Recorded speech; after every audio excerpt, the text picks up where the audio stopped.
7,000 CC কেমেৰাৰ নিৰীক্ষণত আছে গুৱাহাটী মহানগৰী।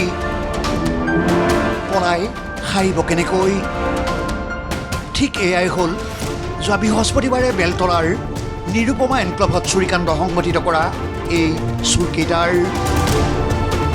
এই চোৰকেইটাই ব্যৱহাৰ নকৰে কোনো মোবাইল ফোন। চুৰ কৰিবলৈ আহি বশিষ্ঠৰ এঠাইত থৈ আহিছিল স্কুটি। নিৰুপমা এনক্লেভৰ প্ৰায় 4টাকৈ এপাৰ্টমেণ্টত লুটপাট চলাই নিৰ্বিঘ্নে আঁতৰি গৈছিল এই দুৰ্ধৰ্ষ চোৰকেইটা। স্বাভাৱিকতে আৰক্ষীৰ কাম দুৰহ আছিল।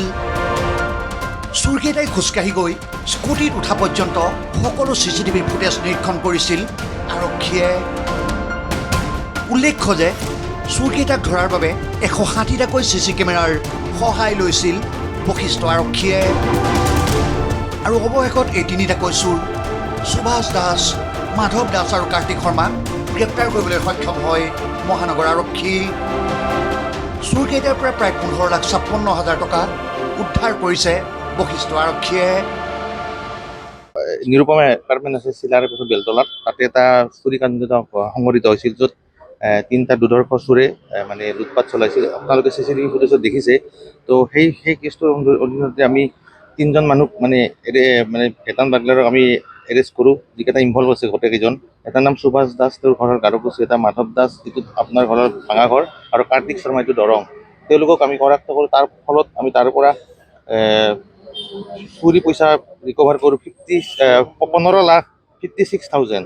লগতে চুৰি কাৰ্যত ব্যৱহৃত যেনেকৈ স্ক্ৰু ড্ৰাইভাৰ, আপোনালোকে CCTV দেখা, হেলমেট আদি এইবিলাক, ড্ৰেছ আৰু 2খন স্কুটি আৰু 3টা মোবাইল ফোন, যি মোবাইল ফোনটো তেওঁলোকে চুৰি পইচাৰে ক্ৰয় কৰিছে। ইফালে দুৰ্ধৰ্ষ চোৰকেইটাক গ্ৰেপ্তাৰ কৰি অভিযান চলাই থকাৰ মাজতে আজি পুৱতি নিশা আৰক্ষীৰ গুলীত আহত হয় মাধৱ দাস নামৰ দুৰ্ধৰ্ষ চোৰটো। আৰক্ষীৰ বেহুফালি পলায়ন কৰিবলৈ চেষ্টা কৰাৰ পাছতে মাধৱ দাসৰ ভৰিলৈ লক্ষ্য কৰি গুলীয়ালে আৰক্ষীয়ে। আমি কালি আৰু ৰিকভাৰীৰ কাৰণে আজি ৰাতিপুৱা যোৱাত 10 মাইল সেই তাৰপিছত যিটো মাষ্টাৰ মেইন হয় মাধৱ দাস, তেওঁ আমাৰ বেহুৰ পৰা পলাব চেষ্টা কৰিছিল। এতিয়া এটা এনকাউণ্টাৰ হয়, তেওঁ লেফ্ট চাইডত ভৰিত আঘাত হয়। এতিয়া GMCত ট্ৰিটমেণ্ট চলি আছে। গুলী এটা লাগিছে হৈছে আমাৰ একজন ভাস্কৰ তালুকদাৰ বুলি তেখেতৰ আঘাত। উল্লেখ্য যে এই মাধৱ দাসে সমগ্ৰ চুৰিকাণ্ডৰ মূল মাষ্টাৰ মাইণ্ড বুলি জানিবলৈ দিছে আৰক্ষীয়ে।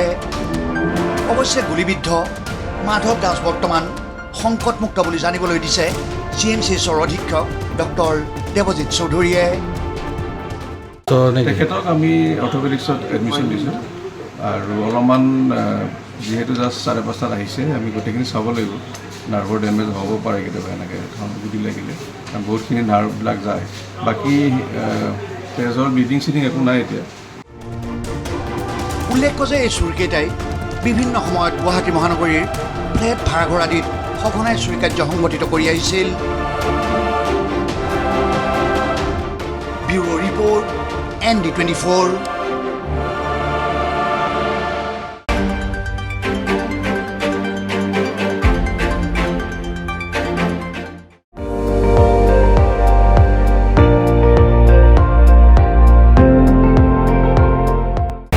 আপুনি চাই আছে ND24, সৰ্বশ্ৰেষ্ঠ নহয় সৰ্বোত্তমৰ দৌৰত।